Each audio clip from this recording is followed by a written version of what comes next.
26 minutes de télé agricole, nous y sommes. Bienvenue mesdames et messieurs sur Teracture.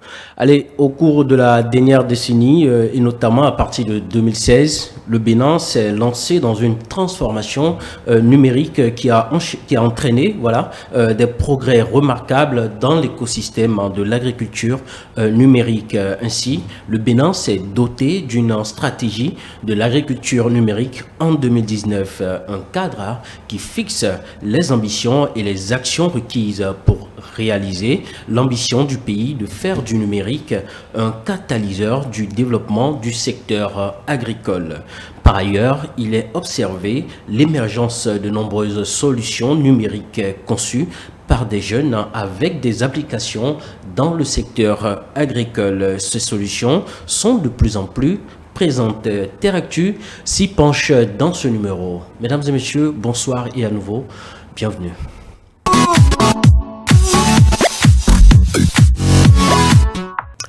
Nous parlons aujourd'hui de modernisation du secteur agricole béninois, les solutions numériques de plus en plus présente. Et notre invité, mesdames et messieurs, pour ce numéro de Teractu répond au nom de Marius Awonon. Il est spécialiste des solutions numériques. Marius Awonon, bonsoir. Bonsoir, Prudence.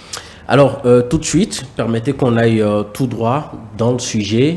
On parle de solutions numériques. Vous, en tant que spécialiste, dites-nous un peu quel est votre regard sur l'écosystème des innovations numériques dans le secteur agricole. Merci, cher Prudence, de m'avoir fait inviter, bien sûr, sur ton plateau. En termes de solutions numériques, bien sûr, au Bénin aujourd'hui, quel regard nous faisons, bien sûr, sur l'écosystème? Je peux dire que les jeunes ont quand même développé pas mal de solutions aujourd'hui qui répondent à pratiquement tous les besoins que nos producteurs, nos paysans, nos producteurs, bien sûr, ont sur le terrain. D'accord. Oui. D'accord. Donc, vous avez dit qu'ils répondent à tous les besoins. C'est fort, hein? Oui, qui répondent à tous les besoins parce que quand vous allez dans une localité X, une localité Y, les besoins ne sont pas les mêmes. D'accord. Donc, on crée les solutions, on adapte les solutions compte tenu du contexte du territoire où nous sommes. D'accord. Ouais. D'accord. Dites-nous, est-ce que les solutions aujourd'hui, est-ce que les solutions numériques là qui sont développées sont toutes accessibles à tous les acteurs agricoles? Je veux mettre en cause le caractère inclusif de ces solutions numériques, autant pour les jeunes, autant pour les acteurs agricoles des milieux purement ruraux, autant pour les femmes.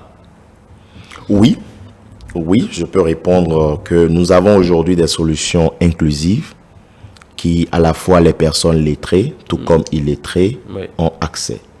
Quand vous parlez des zones non rurales, par exemple, nous, dans le langage, je dirais numérique, nous parlons de zones blanches, les zones où il n'y a pas accès à la connexion Internet. Okay. Alors aujourd'hui, il y a de ces solutions numériques liées à l'agriculture, bien sûr, qui sont utilisées dans ces zones. L'inclusion numérique, bien sûr, c'est pour pouvoir engager tout le monde, hommes comme femmes, instruits ou non instruits. Aujourd'hui, nous avons de ces solutions de robotisation et autres qui nécessitent la connexion Internet. D'accord. Donc, cela est plus adapté aux zones où la connexion y est. Par contre, les zones, les milieux, bien sûr, où il n'y a pas la connexion Internet, ils ont également accès à des solutions que nous pourrons développer plus tard. D'accord. Des solutions qui ne sont pas utilisables avec de la connexion Internet. Bien sûr. Waouh. Oui, bien sûr. Le Bénin a aussi en avance que ça?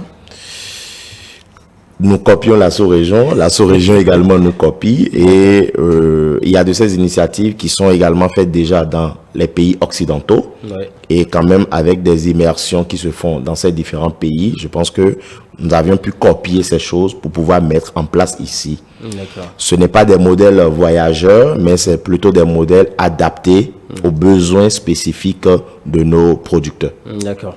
Alors, moi, selon mes recherches, il y a quand même une très belle diversité de solutions numériques dans le secteur agricole. On compte environ, selon une étude menée par une organisation de la place. On compte environ 50 solutions numériques réparties en catégories non exclusives promues au Bénin. Pouvez-vous nous renseigner davantage, n'est-ce pas, sur ces solutions-là et nous dire un peu si ces chiffres-là qui sont avancés, voilà, suffisent à ce qu'on puisse quand même dire du Bénin que c'est un pays qui a vraiment un gros potentiel en matière de solutions numériques? Oui, merci Prudence. Oui, le Bénin émerge, comme on le dit, et la politique, à l'entame de l'émission, bien sûr, vous l'avez dit, la politique gouvernementale, bien sûr, notamment le projet d'action du gouvernement, a mis un accent, bien sûr, sur le domaine agricole. Tout ce qui est, je dirais, développement de l'agriculture par le numérique.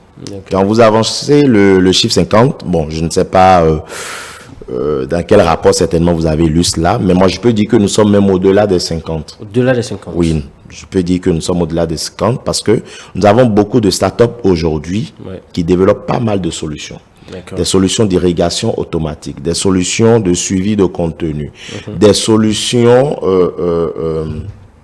comment dirais-je, automatiques qui permettent de donner peut-être une température ambiante de telle ou telle chose. On ne va pas peut-être les citer ici, mais les chiffres 50, je peux déjà vous dire que non, nous dépassons largement cela avec une seule start-up qui développe déjà une dizaine de solutions numériques liées à l'agriculture. Et aujourd'hui, nous pouvons dire oui, nous émergeons certes, mais nous n'allons pas dire que nous atteignons déjà l'Europe ou l'Amérique en termes de numériser voilà, nos solutions agricoles. Mais il faut forcément un début. Et je pense qu'aujourd'hui, avec l'appui, que ce soit du gouvernement, que ce soit des partenaires techniques et financiers, le Bénin évolue. D'accord. Allez, mesdames et messieurs, vous le savez, Teractu, c'est également de l'immersion. Ne nous attardons pas juste aux propos sur le plateau. Nous allons quand même sur le terrain constater de nos propres yeux ce qui est fait par les jeunes. Et force des choses, nous nous sommes retrouvés dans deux milieux carrément différents, où nous avons quand même touché du doigt des réalités, des solutions numériques. On nous a expliqué un peu le concept, comment ça marche et tout. Nous vous envoyons dans ce numéro de Teractu en immersion. Allez, on suit et puis juste après on revient. Notre immersion de ce jour est toute spéciale. Pour une première, nous ne sommes pas dans un champ. Et voilà. Nous irons à la découverte de deux solutions numériques voilà, conçues par deux différents concepteurs. Notre immersion se fera en deux étapes. Pour cette première étape, nous sommes dans les locaux de l'entreprise TIC Agrobusiness Center qui propose des solutions numériques au profit des agriculteurs. Tout de suite, notre immersion.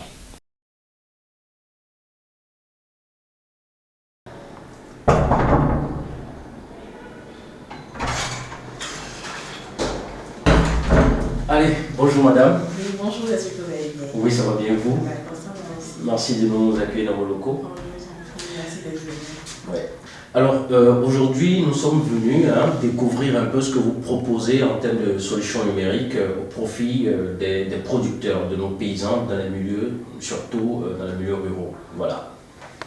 Déjà, bienvenue à TIC Agrobusiness, la maison par excellence pour les solutions digitales dans le numérique pour les agriculteurs. Alors, on va donc découvrir un peu ce que vous faites. Ok. Allez.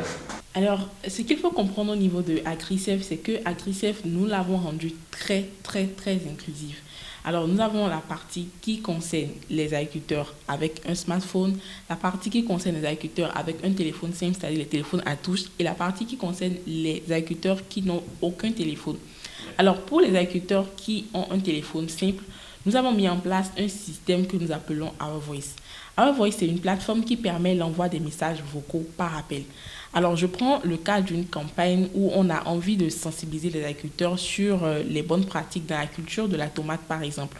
On a envie de leur apprendre comment faire peut-être la semence, comment la réussir. Alors, ce qu'il faut faire pour ces agriculteurs-là qui n'ont pas de téléphone avec AgriSafe, c'est que nous allons préenregistrer un message vocal dans leur langue qu'ils parlent. Donc, je prends le cas des agriculteurs qui parlent Nago, par exemple. Nous allons cibler ces contacts-là et leur envoyer le message vocal. Donc, eux tous, ils vont recevoir cette information, c'est-à-dire cette sensibilisation, cette formation, si vous voulez, en langue locale par appel. Donc, leur téléphone va sonner, ils pourront écouter ce message-là. Donc, c'est ici que tout se passe. Si j'ai un message vocal à envoyer à une cible d'agriculteur, donc ça va se faire ici. D'accord? Donc, je vais importer un fichier audio de mon choix. Peu importe, là, je prends un fichier audio. Ensuite, je vais mettre un numéro de choix. On peut insérer, importer même les contacts via fichier Excel pour que ça aille plus vite. Donc, vu que c'est juste un seul numéro que je vais mettre, donc je tape rapidement le numéro. Donc, je peux, voilà comment ça s'affiche. Donc, j'ai mon fichier audio là, je peux rejouer pour être sûr que j'ai entré le bon fichier. D'accord. Voilà, donc je mets le son. Donc ici, en fait, c'est un message vocal destiné, et qui est en Wama, destiné à tout ce qui concerne la chenille légionnaire. C'est une infection qui vient souvent, s'attaque aux plantes, surtout le maïs. Donc, dans le cadre d'une sensibilisation, nous avons mis en place ces fichiers audio-là. Donc là, c'est dans la langue Wama. Donc, que nous avons envoyé aux agriculteurs dans cette période-là pour leur faire comprendre comment ils peuvent s'y prendre lorsqu'ils ont des chenilles légionnaires ou comment même reconnaître que ce qui attaque le maïs, c'est effectivement le chenille légionnaire. Parce qu'il y a tellement de trucs qui attaquent, donc il faut vraiment savoir lequel est lequel. Exactement. Donc, sans même forcément se déplacer ou déployer une équipe, on a quand même trouvé un moyen de les former, même quand ils n'ont pas de smartphone. Maintenant, et s'il arrivait que, voilà, l'heure est prédéfinie, l'heure de l'appel est prédéfinie. Oui. Et s'il arrivait qu'un agriculteur, à cette heure-là, n'est pas disponible, il rejoint l'appel après, est-ce que le téléphone continuera de sonner? Nous avons mis en place un système où de façon automatique, lorsque l'agriculteur ne décroche pas 2 heures après ou 3 heures après, en fonction de comment nous voulons que la programmation soit faite, l'agriculteur recevra encore un appel. Donc, lorsque l'appel n'est pas décroché, on sait que l'appel n'est pas décroché. On a un statut de l'appel, en fait. Je ne sais pas si vous voyez. Oui, mais est-ce que... combien est-ce qu'ils payent, ces agriculteurs-là? Alors, la plupart du temps, pour AgriSafe, nous le déployons beaucoup plus pour ce que je vais appeler des projets. Donc, c'est souvent des trucs comme le PNUD, l'UNICEF, des choses qui veulent accompagner les agriculteurs et donc qui subventionnent d'avance. Donc, pour ceux-là maintenant qui ont un smartphone, nous sommes allés jusqu'à créer une application mobile. Donc, voilà comment l'interface de l'application se présente. Donc, on a là, lorsque la personne il crée son compte, donc il peut choisir la filière qu'il veut. Donc, on a, au niveau de la plage, on a la filière riz, maïs, soja, ananas. Donc, en fonction de ce qu'il aurait choisi, donc, il va voir les bonnes pratiques, les gestions d'exploitation. Il peut avoir accès aux fournisseurs d'intrants en fonction de la culture. Donc, il aura une liste de fournisseurs d'intrants qui sont proches de sa zone. Et même une communauté. Donc, pour ceux-là qui savent écrire, donc, ils peuvent poser des problèmes et avoir des réponses. La plateforme aussi, on a mis un système d'encadrement. Donc, on a des encadreurs qui suivent ces agriculteurs-là de loin. Ok, d'accord. On est en train actuellement de mettre en place un système de call center indépendant où, en fonction des cultures, les paysans pourraient appeler un numéro donné et avoir les informations. Donc, c'est un système aussi qui part sur le Our Voice que je vous ai présenté ici. Dans la plateforme, la possibilité de mettre en place un call center automatisé où personne n'est forcément obligé d'être au bout du fil. Il appelle le numéro et écoute les messages créés, enregistrés et même dans plusieurs langues. Donc, on dit par exemple, si vous voulez écouter le message en fond, tapez 1, en Yoruba, tapez 2, etc. etc. Donc, même s'il n'a pas une plateforme, on a quand même trouvé un système pour qu'il puisse avoir accès à l'information, que ce soit avec smartphone ou pas. Maintenant, il y a la partie très importante qu'on appelle la gestion d'exploitation. À ce niveau-là, l'agriculteur a la capacité de simuler une production.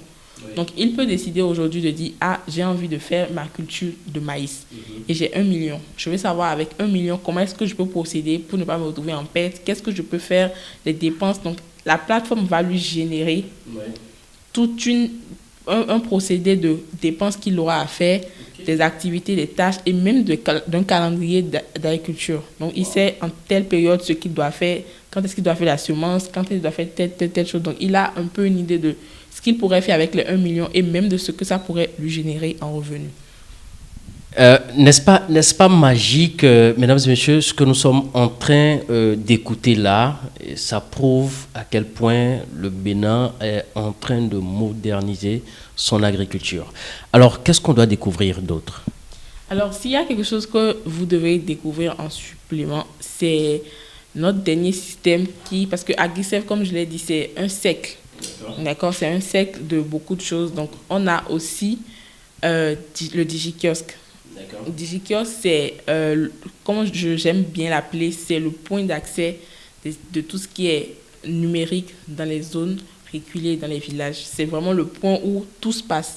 C'est le point où on a accès à l'électricité même, on a accès à l'information, on a accès à la recharge de batterie, on a même accès au financement, c'est-à-dire on peut quand même pouvoir recouper les sous après les ventes parce qu'on sait qu'en milieu rural, non seulement la sécurité, ce n'est pas trop ça, et donc il faut vraiment faire attention quand il s'agit de prendre les sous.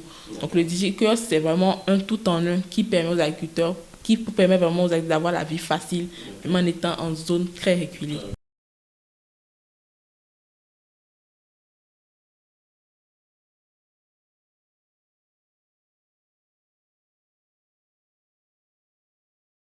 Deuxième phase de notre immersion, mesdames et messieurs, nous sommes cette fois-ci dans l'entreprise BioLife Tech. Nous serons reçus à l'instant par son directeur général, une entreprise d'ailleurs qui fait également dans les solutions numériques.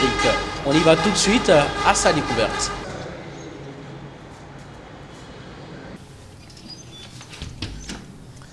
Bonjour. Bonjour. Comment allez-vous? Je vais bien, vous. Ça va bien, merci de nous accueillir dans vos locaux. Merci. Oui. Alors nous sommes venus apprendre quand même de votre expérience en matière de solutions numériques pour l'agriculture. Donc voilà, on peut commencer? Bien sûr. D'accord. Alors je vais vous présenter notre application Ipaina qui est une plateforme qui favorise l'accès au marché pour les agriculteurs. Donc voilà l'application. Dès que je me connecte à ça, là je me suis connecté déjà en tant qu'utilisateur ou en tant qu'acheteur d'ananas. Donc dès que je me connecte, je trouve ici des informations sur la filière ananas, les informations sur les différents marchés, les jours d'animation, de milk et les prix, sur les différents marchés des produits agricoles. Ici, je trouve des informations sur les magasins. Les magasins ici, c'est la partie marketplace qui fait la mise en relation entre les acteurs de l'agroalimentaire, les fournisseurs des équipements de transformation comme les bouteilles, les cartons, etc. Okay. Les transformateurs agroalimentaires aussi ont la possibilité d'avoir des magasins sur la plateforme pour exposer leurs produits. Mais le cœur de notre application qui s'adresse de base aux producteurs, qui fait la mise en relation des producteurs avec les acheteurs de leurs produits agricoles, ça se trouve ici. Donc ici, vous avez une carte dynamique qui cartographie les champs d'ananas au Bénin avec leur niveau de maturité. Ah, dans tout le Bénin, hein? Exactement. Donc ce que vous voyez ici, chaque point, que ce soit rouge, vert ou jaune, ça représente un champ d'ananas qui a un niveau de maturité donné. Donc voilà, les points qui sont représentés ou bien les marqueurs qui sont représentés par ou bien qui sont colorés en rouge sont des champs d'ananas qui sont en début de production. Les champs d'ananas qui sont représentés par des marqueurs verts sont des champs qui sont à un niveau de maturité un peu avancé. Il y a une opération qu'on fait qui est le traitement d'induction florale qui uniformise la floraison des champs d'ananas pour que la récolte soit uniforme ou bien la maturité soit uniforme. Donc dès que cette opération est faite, il y a automatiquement le champ qui change de couleur de rouge en jaune. Wow. Et dès que cette opération est faite, 4 mois après, ce marqueur change de couleur en jaune ensuite pour montrer que ce champ est dans une période de maturité où on peut le récolter. On peut approvisionner aussi. Exactement. Donc dès que je clique sur un champ, je peux avoir des détails sur le champ, je peux savoir de quel type d'ananas il s'agit, la date de plantation, est-ce que c'est certifié ou pas. Et évidemment, je peux aussi lancer une commande pour pouvoir entrer en contact avec le producteur. Donc j'ai la possibilité d'avoir des informations sur, me faire une idée des statistiques des champs d'ananas qui sont sur la plateforme. Donc ici, on a plus de 4 hectares d'ananas qui sont déjà à un niveau de maturité assez avancé. Donc, je parlais de l'opération des types tout à l'heure. Il y a plus de 3 hectares d'ananas qui sont en période de maturité où on peut récolter et plus de 400 hectares d'ananas qui sont en début de production. Ceux qui n'ont pas de smartphone, comment est-ce qu'ils font? Exactement, ça c'est une très belle question. Alors nous sommes bien conscients de ça. C'est vrai, nous apportons une solution pour les acteurs de l'agriculture, donc c'est pas facile. Et effectivement, il y en a beaucoup qui n'ont pas de smartphone et d'autres qui ont des smartphones, ils n'ont pas les prérequis, je vais dire. Nous avons choisi, ou bien nous avons une méthodologie pour pouvoir adresser ces différentes difficultés. La première stratégie déjà, c'est que nous avons des agents de terrain qui travaillent, qui sont assez proches avec nos producteurs essentiellement, donc qui font le travail de sensibilisation d'abord, c'est-à-dire les faire découvrir l'application, les services, etc. etc. Le deuxième niveau de leur mission, c'est de les amener à s'enrôler sur la plateforme ou bien intégrer l'application. Et le troisième niveau, c'est de les accompagner justement dans la maîtrise de la solution, comment utiliser la... Alors, je rappelle que, voilà, fort de cette innovation, quand même vraiment innovante, permettez-moi cette expression-là, vous avez reçu certains prix, on peut en parler très rapidement. Oui, exactement. Notre solution a reçu plusieurs récompenses, plusieurs prix, notamment celui d'Enabel. Donc, nous avons gagné la Carton Pay Digitech. Ça remonte en 2021. Nous avons été finalistes du Challenge App que RFI et France 24 ont organisé. Ça, c'est l'édition 2022. Nous avons gagné aussi l'hackathon Agriac que ITC a organisé. Donc tout ça, c'est des récompenses que nous avons reçues pour l'impact que nous avons déjà créé. Déjà pour l'innovation, l'impact que nous créons. Et ça nous encourage à continuer à travailler, à améliorer la solution pour atteindre notre objectif. D'accord. Objectif d'ailleurs, mesdames et messieurs, qui est de penser au bien-être des agriculteurs, vous l'avez compris. Notre immersion, mesdames et messieurs, s'arrête là. Nous vous remercions de nous avoir suivis. On se retrouve sur le plateau. Allez, à tout à l'heure. Voilà, c'était une très belle immersion. Mesdames et messieurs, retour ici en plateau. J'espère que vous avez pris du plaisir à suivre ces quelques innovations que nous vous avons présentées. Je rappelle que nous sommes sur ce plateau en compagnie de Marius Awonon. Il est spécialiste des solutions numériques. Avec lui, nous parlons de la modernisation, voilà, du secteur agricole béninois, des solutions numériques de plus en plus présentes. Marius Awonon, un mot sur ce qu'on vient de voir à l'instant. Vous voyez à quel point nous avons ces innovations que nous venons de voir, typiquement béninois, développées par un béninois, bien que nous ayons également une solution où la matière première pour fabriquer un matériel, bien sûr, nous n'arrivons pas encore à le faire, mais ça montre déjà à quel point on peut évoluer. Et développer des solutions très adaptées. Je suis très content par rapport à ce que je viens de voir. Et ce n'est que 2 solutions, nous venons juste de voir. Il y en a tellement. J'imagine, voilà, que vous prenez vos caméras, vous promenez encore un peu partout dans nos différentes contrées, voire même les PTF qui les aident pour le développement de cette solution. Vous n'allez pas croire. Mais on n'entend pas beaucoup parler des solutions numériques. Qu'est-ce qui bloque voilà, une grosse communication autour de ces merveilles-là que font les jeunes béninois? Oui, mais bon, je pense qu'il y a la communication. Seulement que vous savez que la communication, ça nécessite des moyens. Ouais. Alors donc, ces jeunes sont forcément à l'affût des PTF pour qu'ils puissent les aider pour pouvoir porter à échelle ces solutions. Donc, il y en a qui sont juste dans une phase de prototypage et auraient besoin forcément d'accompagnement. Regardez cela qu'on vient de voir. Imaginez qu'on dote c'est-à-dire toutes les communes du Bénin, de ce hub par exemple. Mais ce dernier s'il a les ressources qu'il faut, il peut faire la multiplication Exactement. de ces matériels. Ouais, Voilà. ouais. Mais je pense que déjà, ETL Bénin et Agri Carrefour quand même jouent déjà leur partition quant à quand même la communication, apporter l'information sur ces quelques merveilles-là qui sont développées, mesdames et messieurs, par des jeunes béninois. Alors, pour finir, hein, Marius Aounon, dites-nous un peu quelles sont les forces, les faiblesses, les opportunités et les menaces qui pèsent, n'est-ce pas, sur l'écosystème des solutions digitales au Bénin. Oh, waouh! On en a tellement, et ça, c'est une analyse FFOM, en anglais, le SWOT. Comme force de notre écosystème, l'écosystème de l'agriculture. Ouais. S'il y a une bonne agriculture dans un pays donné, forcément, il y a la croissance économique.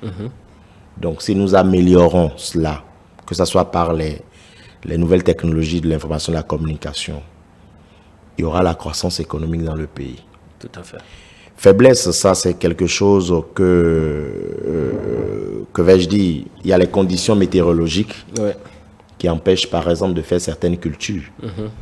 Alors, aujourd'hui, dans certains pays où on fait de la production hors sol, voilà, tout cela, c'est pour contrer, bien sûr, aux conditions météorologiques, C'est ça. bien sûr, pour pouvoir avoir la même semence pendant toute une année. En termes de menaces, oui, un pays peut-être voisin qui n'a peut-être pas les ressources que nous avons, mais qui arrive même à satisfaire son pays et à nous satisfaire. À nous de saisir l'opportunité de cela Tout à fait. pour pouvoir surpasser nos Ouais. productions. C'est ça. Je m'en arrête à On ça. va arrêter là. Allez, merci Marius Aounon. Merci. Nous sommes restés dans le temps. Je vous remercie pour ça. Vos explications quand même nous ont été d'une très grande utilité. Par ici, mesdames et messieurs, on vous dit merci beaucoup. Et voilà, c'est la tombée des rideaux. Nous vous remercions d'avoir suivi cette très belle émission. Vous pouvez nous retrouver demain, samedi, à partir de 17h pour la rediffusion de cette émission. Et en replay sur Agri-Carrefour TV, mesdames et messieurs, n'oubliez pas, les programmes continuent sur ETL Bénin. Et si vous voulez profiter des meilleures informations sur le secteur agricole, n'hésitez pas, allez sur le site internet de Agri-Carrefour. On se dit à vendredi prochain. Ça sera toujours avec le même plaisir et le même sourire. Bonsoir.